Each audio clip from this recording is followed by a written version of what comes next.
Pai tem colocado no meu coração nesses dias, e particularmente eu falava com uma irmã ali, que a mensagem é para mim e para ela só. Se os demais quiser pegar, pega para o seu coração. Mas se tem uma coisa que Deus tem me levado a ouvir, a estudar, a pensar, é o grande desafio como cristãos de nós descansarmos em Deus.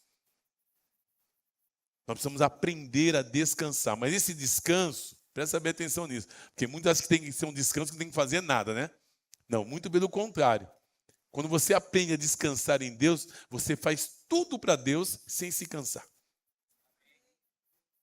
E o grande desafio é não fazer para Deus, é fazer com Deus. Jesus disse, em mim nada podeis fazer. Por que a gente fica ansioso, preocupado e não dorme direito? Porque nós queremos fazer as coisas sozinhos. Como estão entendendo? E aí gera o quê? Gera ansiedade, gera medo, gera preocupação. Então nós precisamos aprender a descansar em Deus. Por isso que lá em Mateus 11, né, de 28 a 30, vinde a mim todos que estáis cansados e oprimidos, e eu vos aliviarei. Estáis cansados e oprimidos, o texto é mais dizendo só para deixar no seu coração isso. Porque muitas vezes nós estamos cansados, fazendo tantas coisas, a gente acha que não, eu vou dormir o dia inteiro. Descansa? Não descansa. Por quê? Porque você não está indo na fonte. A fonte não é o seu travesseiro. Não é o seu colchão. A fonte é Jesus. Você pode dizer para mim? A fonte é? Então diga para o seu irmão aí, a fonte é Jesus. Nós queremos nos aprofundar em tantos conhecimentos, em tantas coisas, mas não nos aprofundamos em Jesus. E hoje, obviamente, nós estamos recheados, né, de informações no YouTube, em tantos lugares, só que a fonte continua sendo Jesus. Diga comigo, a fonte é Jesus. Amém? Você pode colocar para mim aí, filha, Mateus capítulo 11, só para a gente ler.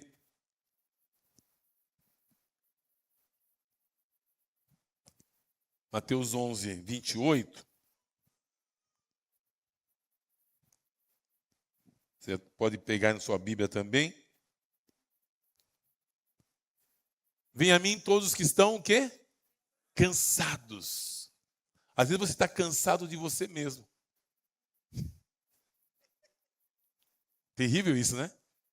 Por quê? Porque às vezes você está repetindo sempre as mesmas coisas. Parece que as coisas não mudam.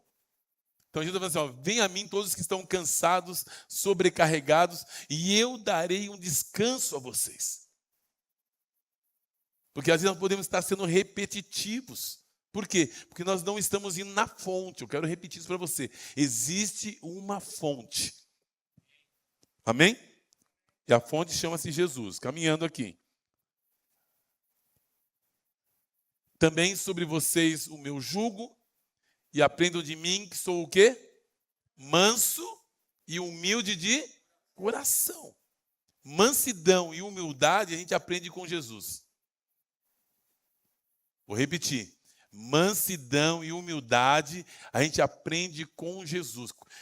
Como nós aprendemos aqui domingo, né? Foi domingo? Foi. Nós nos tornamos parecidos com aquilo que nós adoramos. Foi ontem, né? Falamos um pouco mais sobre isso. O Kleber repetiu isso aqui várias vezes ontem. Nós nos tornamos parecidos com aquilo que nós adoramos, contemplamos.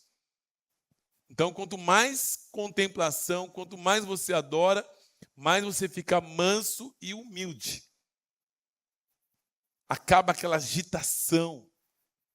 Quando me vejo muito agitado, muito preocupado, falta secreto. Porque quando eu vou para o secreto, eu saio diferente. Amém?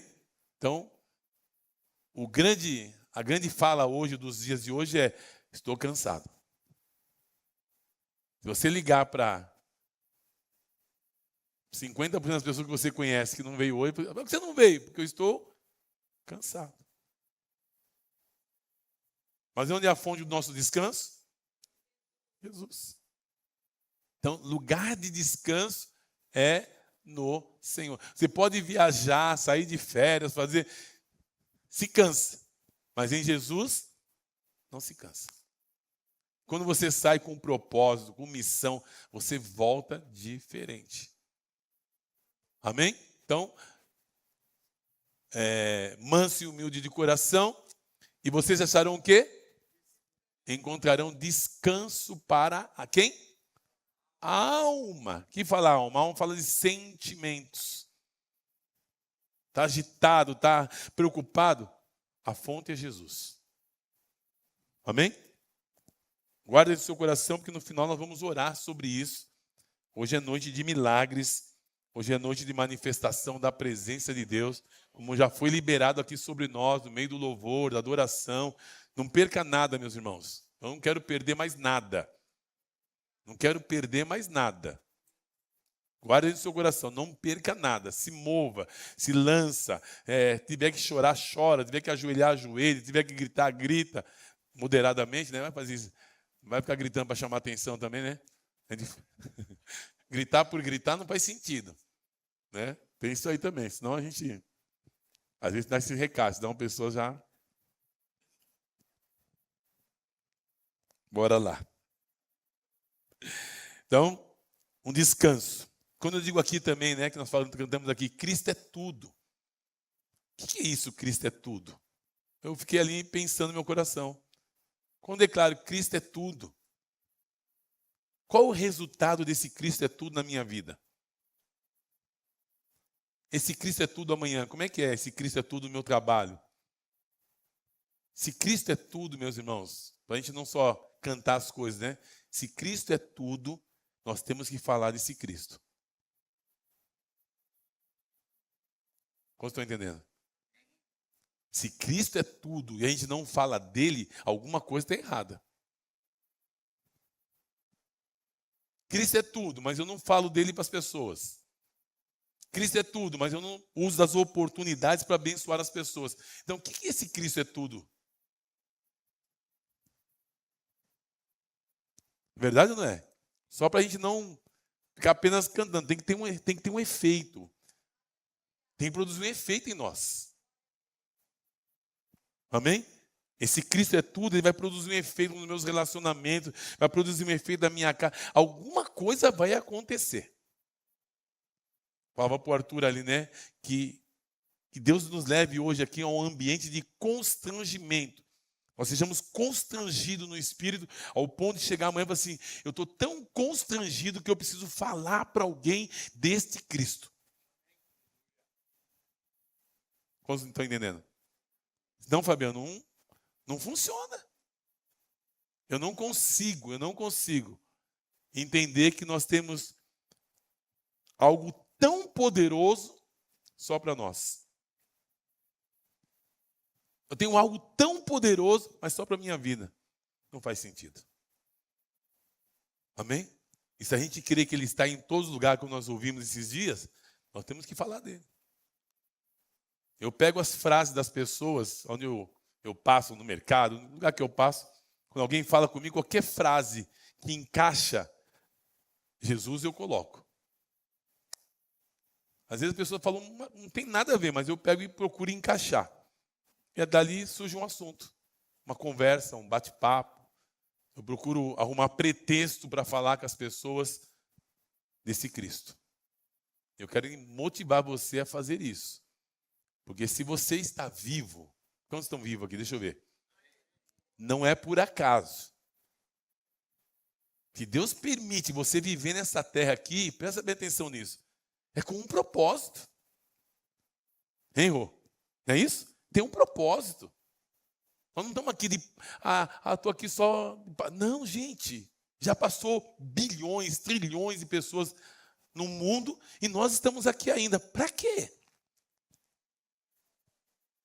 É para cumprir um propósito. Amém? E nesse processo Deus vai nos curando, vai nos libertando, vai fazendo o que Ele tem que fazer. Como hoje à noite eu creio nisso. Amém? Então, vamos aprender aqui a descansar na justiça de Deus. As pessoas do mundo gostam de dizer, né, que se Deus está no controle, as pessoas são abusadas, né? Assim, se Deus está no controle, então ele não tem conseguido fazer um bom trabalho, pois o mundo está numa bagunça. Na verdade, é que esse mundo está debaixo não está debaixo do controle do Senhor. Olha, presta bem atenção nisso. Quando a gente fala, Deus está no controle de tudo, presta bem atenção nisso. Você vai entender. Se você quer ver como Deus governa, é você ir para o céu. Deus governa o céu. Essa terra aqui está sob o controle e domínio do inimigo. E quem deu isso para ele foi o homem. Presta atenção nisso. Porque os céus é de quem? Do Senhor. Mas a terra Deus deu aos filhos dos homens. O homem recebeu o controle, o domínio. Mas quando o homem pecou, ele deu para Satanás. Esse caos que a gente vê aí, não é Deus que promove. É Deus? Hã? Então, quem promove isso? Hã?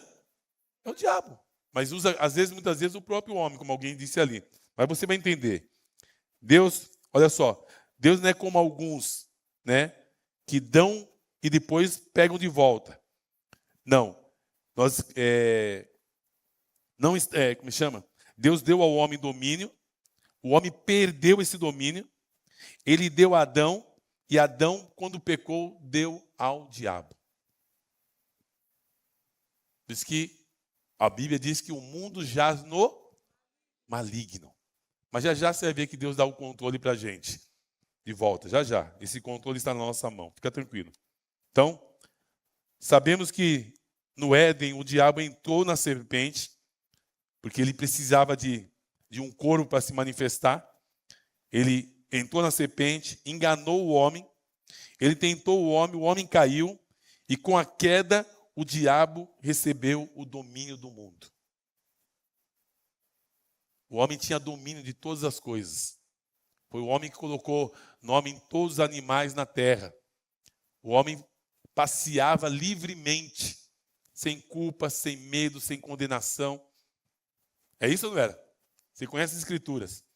Então, quando foi tentado no deserto, o diabo disse a Jesus: dar-te-ei toda a autoridade e a glória destes reinos, porque ela me foi entregue. Quem que entregou? Foi o homem. Entendeu? Mas presta atenção numa coisa interessante aqui. Ele tentou Jesus aqui em Lucas 4:6. Quem deu ao diabo a autoridade dos reinos, certamente foi Adão no dia da queda. Você precisa ter essa consciência, porque muitas vezes a gente não exerce a autoridade que Deus nos deu, porque nós não sabemos a autoridade que nós temos. Vocês ouviram as histórias aqui do nosso querido pastor Itamar, alguns acharam engraçados, alguns ficaram assustados, outros foram embora até mais cedo, porque quando começou a orar, a batata começou a assar, né? Mas quando você tem consciência da autoridade que você tem em Cristo, tudo muda. O grande erro da igreja é que a igreja não sabe da autoridade que ela tem. Como estão entendendo? A igreja não sabe ainda a autoridade que ela tem. Então, dessa forma, não culpe a Deus pelas situações desse mundo. Culpe o homem, culpe o diabo, mas não culpe a Deus. Você pode ver, as pessoas, quando acontece uma coisa ruim na vida, falam assim: mas por que Deus permitiu isso? Mas por que Deus fez isso? Dificilmente você vê as pessoas agradecendo a Deus pelas coisas boas que acontecem.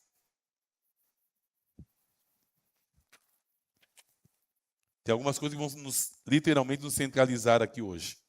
Então, não culpe a Deus. Cada doença, cada praga, cada calamidade é forjada pelo diabo e não por Deus. O mundo hoje jaz no maligno. 1 João 5,19. A verdade é que Deus odeia o pecado, odeia a doença, mas, mais do que tudo, Ele odeia também a morte. O projeto de Deus não era que o homem viesse a morrer, projeto de Deus é que o homem vivesse eternamente. Mas por causa do pecado, a morte entrou no mundo. Você precisa conhecer essas verdades, sabe para quê, meus irmãos? Para você saber como lidar e como falar para as pessoas também. Porque muitas pessoas não sabem dessa realidade. Viu? Tem muitas pessoas vivendo, muitas vezes, sem essa consciência, sem entendimento. E às vezes não sabe nem dar resposta quando acontece uma situação ruim. Fala, mas Deus, realmente, foi da vontade de Deus, mas você tem que discernir. Por isso que a gente não sabe, às vezes, consolar pessoas. Tem pessoas que provocam isso e dão lugar para isso. Você vai ver isso aqui já já. Mas se Deus sabe todas as coisas, as pessoas dizem, porque Ele não impediu de o homem pecar? Você precisa entender que isso é uma questão de liberdade de escolha. Todos nós aqui temos liberdade de escolha. Temos ou não temos? Temos ou não temos? Você tem consciência disso? Todos nós temos liberdade de fazer o bem ou fazer o mal. Olha que interessante, vai cair a ficha aqui para nós como caiu para o meu coração. O homem não foi criado para ser um robô. Deus não criou um robô. É por isso que muitas vezes quando você erra, quando eu erro, a gente fica assim, mas por que aconteceu isso? Por que Deus permitiu isso? Uma vez eu intermediei um assunto de uma pessoa que foi enganada num golpe. E o golpe foi muito bem elaborado, financeiro. Não chegou a ser consumado o golpe. Mas interessante que a pessoa tinha feito o plano de comprar o mundo inteiro.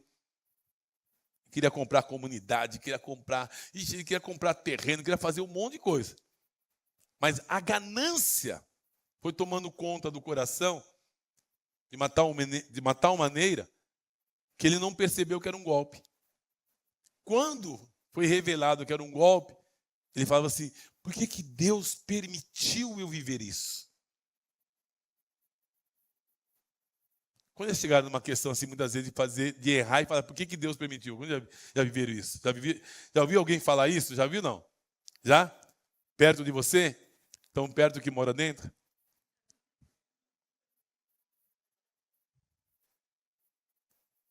Às vezes a gente faz umas burradas na vida, e ele fala assim, mas por que Deus não me impediu? O que você queria falar? Que ele matasse você? Deus te deu livre-arbítrio. Deu ou não deu? Deu ou não deu? Então, vamos lá. Caminhando aqui. A verdade é que Deus odeia o pecado, odeia a doença, e mais do que tudo, Ele odeia a morte.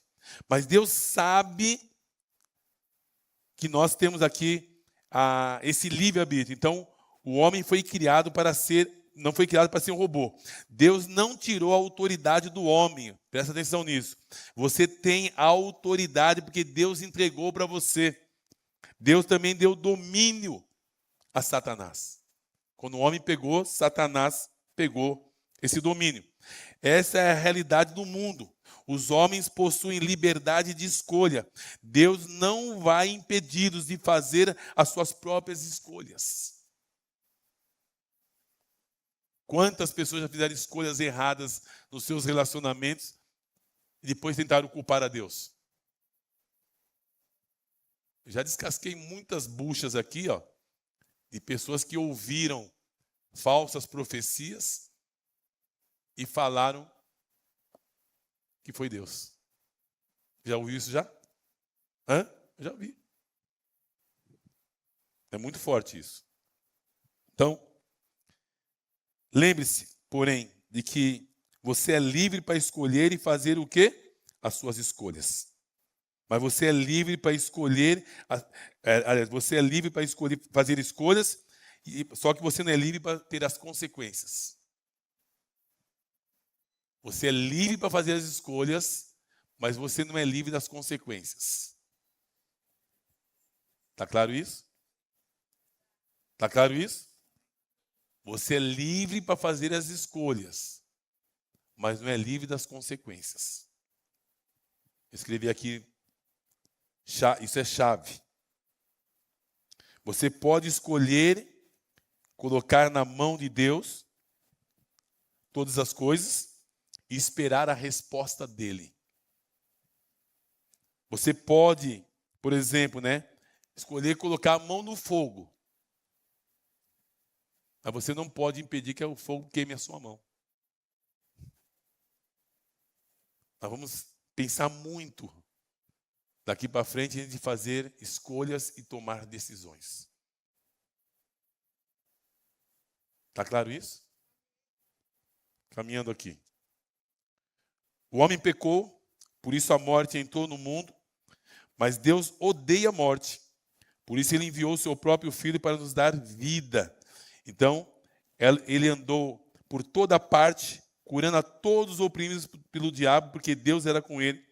Então, ele disse que viesse a ele para que ele pudesse dar vida e vida com abundância. Por isso que Jesus morreu na cruz do Calvário, ele ressuscitou para que eu e você tivéssemos vida e vida com abundância. Deus odeia a morte, por isso ele veio para dar vida. Amém? Então é importante a gente entender isso, porque muitas vezes a gente está focado só nos problemas. Esquecemos de receber vida da parte de Jesus. O homem pecou, mas Deus não o abandonou.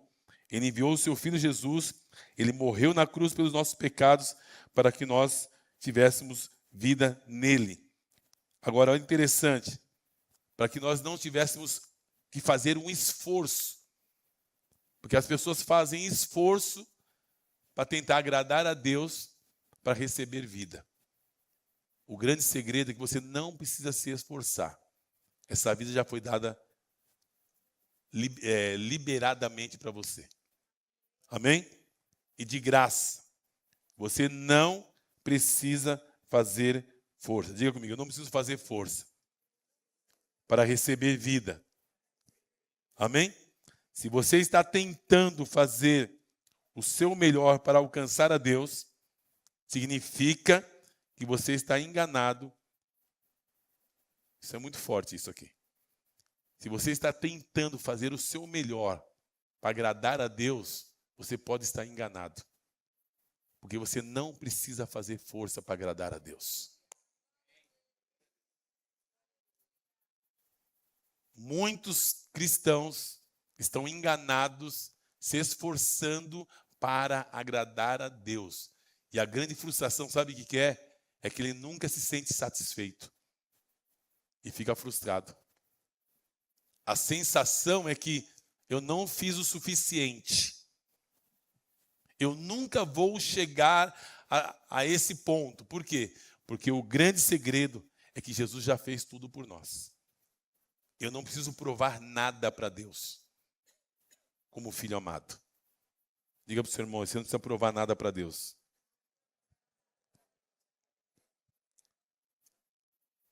Olha que interessante. Diante de um padrão tão alto, porque o padrão é sermos parecidos com Jesus. Olha que interessante, o padrão é sermos parecidos com Jesus.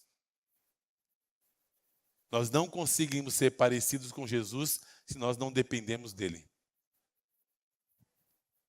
Amém? Está claro isso? Então, diante de um padrão tão alto de exigência, não é difícil entender que precisamos de um Salvador. Todos nós precisamos entender que Jesus é o nosso Salvador. Parece óbvio, né? Parece óbvio isso. Eu comecei a ler essas verdades aqui, que está falando sobre o descanso na graça. Parece óbvio, mas todas as pessoas, muitas vezes, estão sempre querendo fazer alguma coisa para a sua salvação.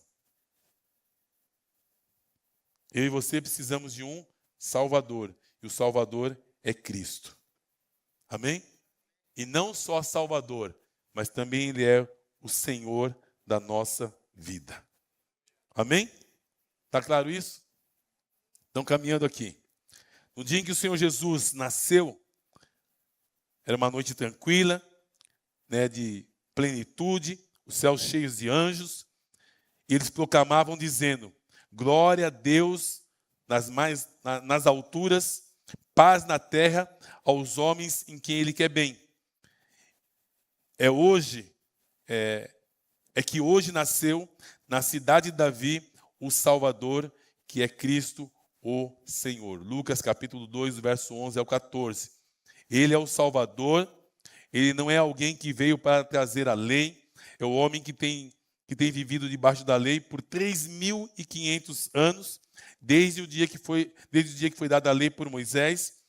Veja, o mundo hoje está cheio de imoralidades, pecados e todo tipo de malignidade. Obviamente, a lei não é a solução. A moralidade não pode salvar. Os homens, muitas vezes, você já ouviu isso aqui, né? Eu não fumo, não bebo, eu não engano, eu não faço isso, não sei o quê. Eu sou uma boa pessoa. Você já ouviu isso muitas vezes. Mas isso não é suficiente para alguém ser salvo. Amém? Você pode ser uma pessoa religiosa, né? Um bom religioso, mas isso não é o suficiente. Isso é lei. A lei foi feita para os ímpios. A lei foi feita para a humanidade que não conhece a Cristo. Você está debaixo da graça e não debaixo da lei. Amém? Não somos transformados por comportamento da lei, mas por contemplarmos ao Senhor. Aquilo que nós falamos no início aqui. Se você contempla a Deus, você fica parecido com Ele. Amém? O contemplar as Escrituras nos transforma. Um texto da palavra, não precisa de muito. Um texto da palavra tem poder para transformar a nossa vida. 2 Coríntios 5,14. Pode projetar para mim, por favor. Texto que eu citei aqui no domingo pela manhã. 2 Coríntios 5,14, assim, o amor de Cristo nos constrange. O que significa isso? Nós contemplamos a Cristo, contemplamos o amor de Cristo e somos constrangidos por Ele. Aí começamos a contemplar e dizer, porque estamos convencidos de que um morreu por todos, logo todos morreram. Então, quando você começa a entender essa realidade, esse fato, você se vê em Cristo, que você morreu nele e que você ressuscitou com ele, como diz a continuidade do texto. Logo todos morreram. Verso 15. E ele morreu por todos, porque aqueles que vivem não vivam mais para si mesmo. Isso é contemplar. Esse contemplar, esse declarar, se torna realidade na sua vida. Muitas pessoas não conseguem viver na plenitude da vida cristã, tomar posse daquilo que é seu para a sua vida, porque muitas vezes não conseguem entender essas verdades simples. Aí fica na força do braço, tentando viver a plenitude. Não, eu morri. Não sou mais eu quem vivo. Agora é Cristo que vive em mim. Aí, consequentemente, eu vou viver essa vida aqui nessa terra. Amém? Está claro isso? Está difícil de entender? Se tiver, levanta a mão, o Kleber vai explicar para você no final. Está claro ou não? Vamos lá. A verdade é que quanto mais você conhece o Evangelho, mais você ama as pessoas. Quer saber se você teve uma experiência profunda com Jesus? É se você ama pessoas. Todas as pessoas. Não é aquele que faz o que você quer, ou aquele que concorda quando você fala. Amar a todos. É fácil? Então nós precisamos se aprofundar mais nesse amor. Amém? Amém? E quando você ama pessoas, você vai cumprir a lei, porque o amor é o cumprimento da lei. Nós ainda precisamos da lei para vivermos na sociedade, no meio dos ímpios, pois de outra forma não haveria nenhuma civilização. Contudo, as pessoas são constrangidas por fora pelo medo da punição. Então as pessoas muitas vezes elas usam a lei para produzir medo nas pessoas. Mas isso não muda o coração das pessoas. O que nós estamos vendo nos dias de hoje precisa de um avivamento de dentro para fora. O que o Espírito Santo tem me constrangido nesses dias, e eu quero deixar para o seu coração aqui, é que nós vamos ser constrangidos de dentro para fora. Porque a hora que ele mudar dentro, começa a atingir fora. Amém? Nós estamos em busca de avivamento, só que esse avivamento precisa acontecer aqui dentro. Não pode haver entre nós rivalidade. Sabia que dentro da igreja aqui existe rivalidade? Essa igreja perfeita que você vive. Essa igreja perfeita aqui tem rivalidade. As pessoas não se apoiam, não celebram uns aos outros. O Cláudio está fazendo? O Cláudio está fazendo para se aparecer. Isso é um exemplo só, Cláudio, né? Você não sabe disso. Quem vai cantar hoje? Quem vai tocar hoje? Uma banda não apoia a outra banda. Aqui nessa igreja.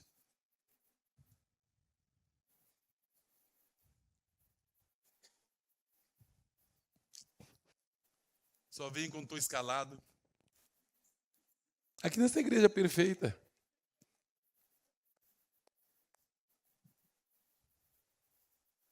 As pessoas comentam quando um erra. Essa igreja é perfeita.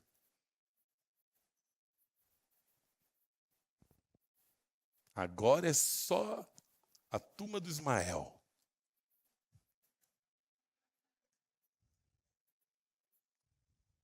Eu ouço no meu espírito. Eu tenho o mesmo dom que Jesus tinha, de ouvir os pensamentos. Eu ouço. Não posso fazer o que se eu ouço? Eu não posso falar, mas eu ouço. Então, cuidado quando você pensa. Não posso fazer nada. Eu já ouvi muitas coisas, gente. Você não tem noção. Eu já ouvi. Não posso fazer nada se eu ouço. Não é para pôr medo em você, não. Pode continuar pensando. Mas cuidado com o que você pensa. Eu não posso fazer nada. Quem pede, recebe. Amém? Então, caminhando aqui. Muitos não receberam de Deus porque confiam na sua moralidade cristã. Muitos não recebem de Deus porque confiam na sua moralidade cristã. Você vai muito bem até o dia que fica doente. Eu atendi uma pessoa uma vez, uma pessoa que no seu passado, isso a pessoa já faz muitos anos já, foi uma pessoa muito ativa no reino de Deus e adquiriu uma doença, uma enfermidade. Aparentemente era uma pessoa, não só aparentemente, uma pessoa fiel mesmo a Deus. E o dia que nós fomos orar para essa pessoa, eu vi que não tinha uma manifestação da presença por conta da oração. E eu fiquei encafifado com aquilo, porque sempre quando a gente ora, tem uma manifestação da presença. Isso é fato. Que os sinais seguirão os que creem. E aí eu fiz uma pergunta para aquela pessoa. Quando você teve a notícia da enfermidade, o que passou pelo seu coração? Na hora, ela falou assim, eu fiquei indignada com Deus, porque eu fiz... Ela estava muito decepcionada no seu entendimento. Olha que interessante. Por isso nós precisamos conhecer a Deus de uma maneira mais profunda. Não por aquilo que Ele nos dá, mas por aquilo que Ele é. Presta bem atenção nisso.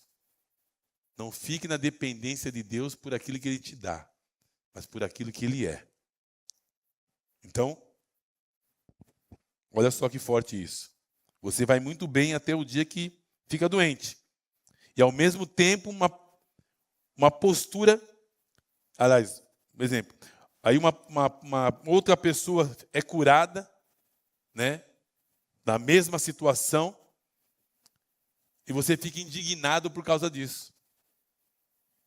É que aquela pessoa, muitas vezes, ela dependeu e só tinha a graça de Deus para se agarrar. Olha que forte isso. Não fique confiando na sua moralidade e na sua bondade. Confie na graça de Deus. Amém? Deus já pagou pelo presente, mas alguns estão tentando pagar por ele. Deus já deu de graça para nós. Ao fazer isso, desprezamos o sacrifício de Cristo. A coisa mais humilde que alguém pode fazer é reconhecer que tudo procede dele. Busque em primeiro lugar o reino de Deus e a sua justiça, e as demais coisas lhe serão acrescentadas. O grande segredo para nós orarmos aqui hoje é nós dependemos totalmente de Deus. O Senhor Jesus disse que precisamos buscar o reino de Deus e a sua justiça. Ele não disse que deveríamos buscar a nossa própria justiça. Muitas vezes nós queremos a justiça humana se cumprindo em determinadas situações. A justiça humana muitas vezes é vingança. Quando você espera que algo ruim venha acontecer para que a justiça de Deus se cumpra, isso não é justiça de Deus, isso é vingança.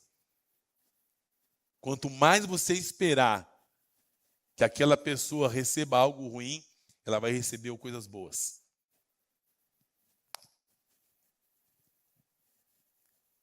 Você pode ver, você já deve ter visto isso, pessoas que você às vezes, mas não é justo que aquela pessoa esteja prosperando, ela vai prosperar mais ainda. Porque não é a justiça humana, é a justiça de Deus. E a justiça de Deus foi realizada em Cristo Jesus, na cruz do Calvário. Amém? Está claro isso? Isso pode ser um baque para nós, porque muitas vezes a gente quer que pessoas se lasquem, né? Não é verdade ou não é? Ah, como eu gostaria que aquele irmão se lascasse. Mas o irmão está prosperando, porque não está debaixo da justiça humana, está debaixo da justiça de Deus. Espere sempre na justiça de Deus. Nós recebemos a justiça de Cristo gratuitamente pela fé. Pela fé. Mateus 6,33.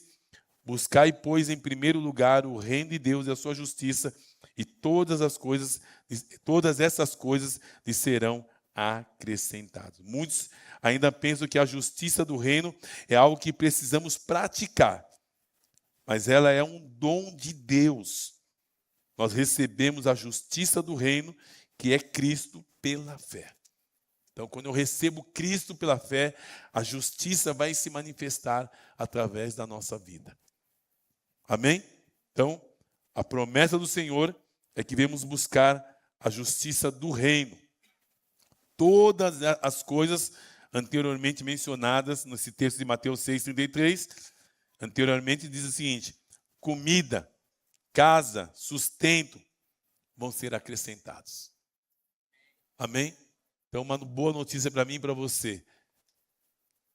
As coisas, comida, casa, roupa, calçado, para quem crê na justiça de Deus, isso nunca vai faltar. Amém?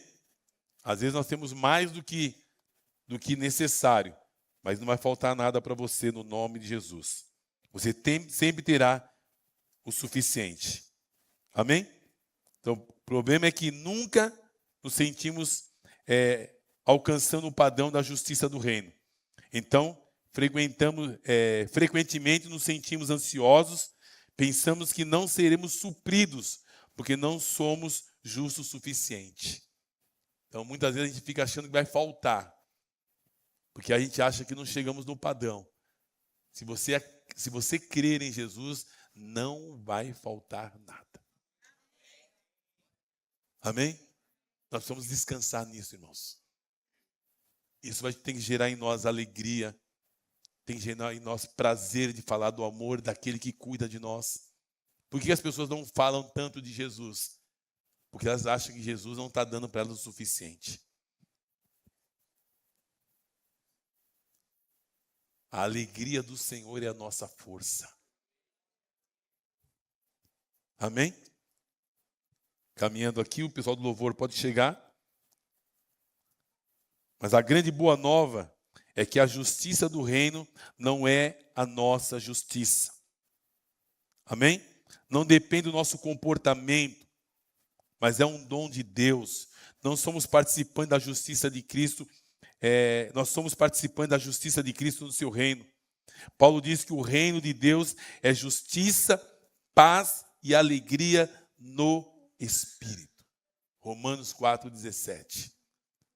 O que é a justiça? Justiça, paz e alegria no Espírito. Que a paz de Cristo seja o hábito do vosso coração. Você reparou que a coisa que o diabo mais tenta roubar da gente é a nossa paz? É verdade ou não é? Tem situações na nossa vida que nós precisamos lembrar aonde nós perdemos a nossa paz.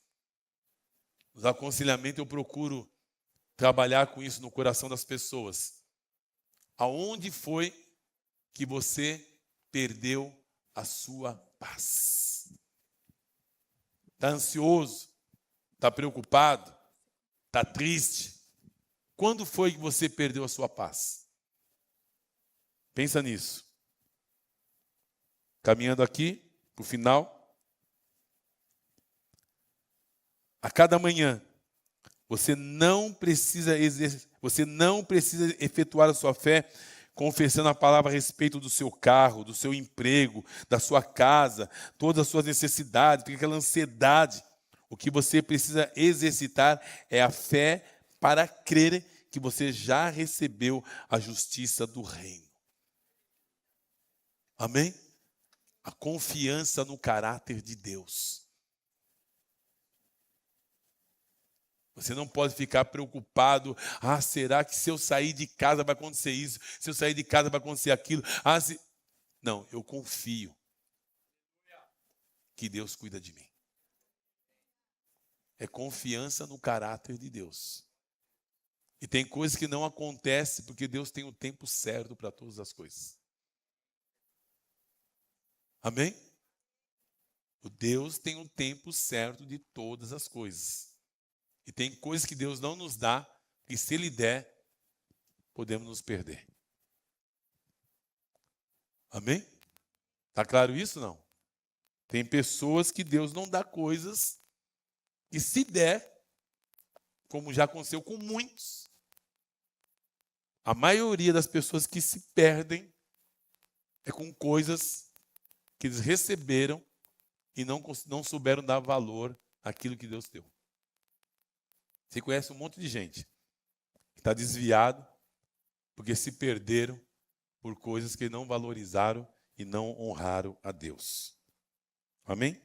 Então você precisa exercitar a sua fé diariamente, crendo na justiça de Deus. Fique em pé comigo.